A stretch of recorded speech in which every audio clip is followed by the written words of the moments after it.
Hello everyone, and welcome back to my channel. Today, I am going to take you through the European Court of Auditors' opinion on the European Commission's proposal for the Global Europe regulation. This is a crucial piece of legislation shaping the EU's external action and financial support for partner countries for the period from 2028 to 2034. About the context. Let's start with the basics. The proposal was presented by the European Commission in July 2025 as part of the next multi-annual financial framework. The European Court of Auditors was formally consulted as required and has now provided this detailed opinion. What does the Global Europe regulation cover? The regulation aims to unify EU external funding instruments, streamlining them under one umbrella while preserving special rules for humanitarian aid. It's set to come into force in 2028, subject to approval, and covers policies from international partnerships and neighborhood relations to enlargement and humanitarian assistance. The financial scale is significant. 200.3 billion euros will be made available to partner countries between 2028 and 2034, a 70% nominal increase over the current cycle.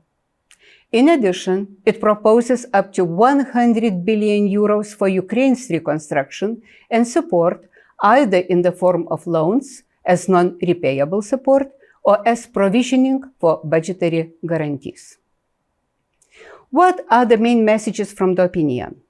There are 6 of them. Message 1. On EU added value. The proposal provides useful elements confirming added value in the areas of enlargement, neighborhood, international partnerships, and humanitarian aid. There is, however, no definition of EU added value in the current EU legislation, nor in the text of the proposal itself. To be fully effective, the concept of EU added value should be understood in the same way by all EU institutions and articulated in an appropriate political declaration or EU legislation. Message 2. On aligning spending objectives with EU-wide policy priorities. The instrument's objectives are broad and make funding allocation flexible. However, many indicative spending targets applicable under current instruments are abandoned. We recommend stronger incentives for cooperation on migration, in particular. Message 3. On financing the EU budget. The proposed budget nominal increase by 70% isn't backed up by a quantitative needs analysis and is not explained.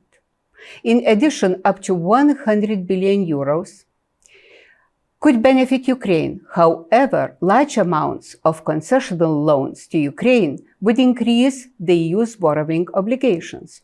And the European Court of Auditors warns that in the absence of provisioning, any potential losses from these loans would result in a call for supplementary contributions from member states. Message 4. On budget flexibility. The proposal provides more flexibility to reallocate resources across geographical areas and policy objectives than the current instruments. However, the possible use of direct award to support investments in the strategic interests of the EU, if not carefully defined, could go against the principles of competition, transparency, and equal treatment. We call for defining robust safeguards, including a cap on the amounts for direct award. In addition, allowing private entities to participate in the management of budgetary guarantees could further expose the EU budget to potential contingent liabilities. We believe that this should be the case only when necessary and duly justified. Message 5. On accountability in respect of funds spent.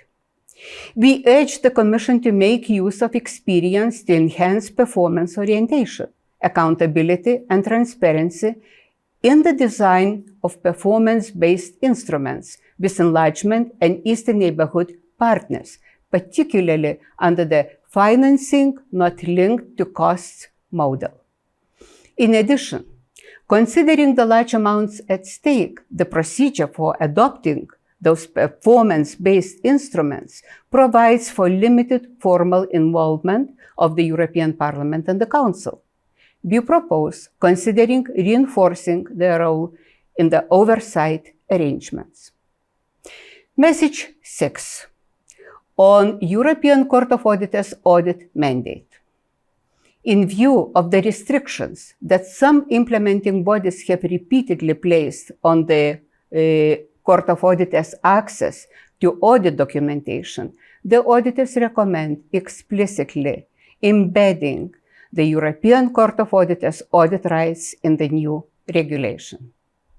In summary, while the Global Europe regulation proposal represents an ambitious step forward in consolidating EU external action instruments, the European Court of Auditors stresses the need for stronger safeguards and greater transparency.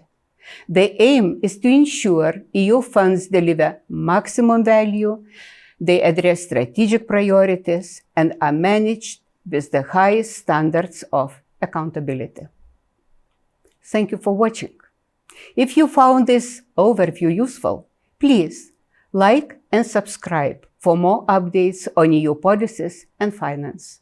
Feel free to leave your questions and comments.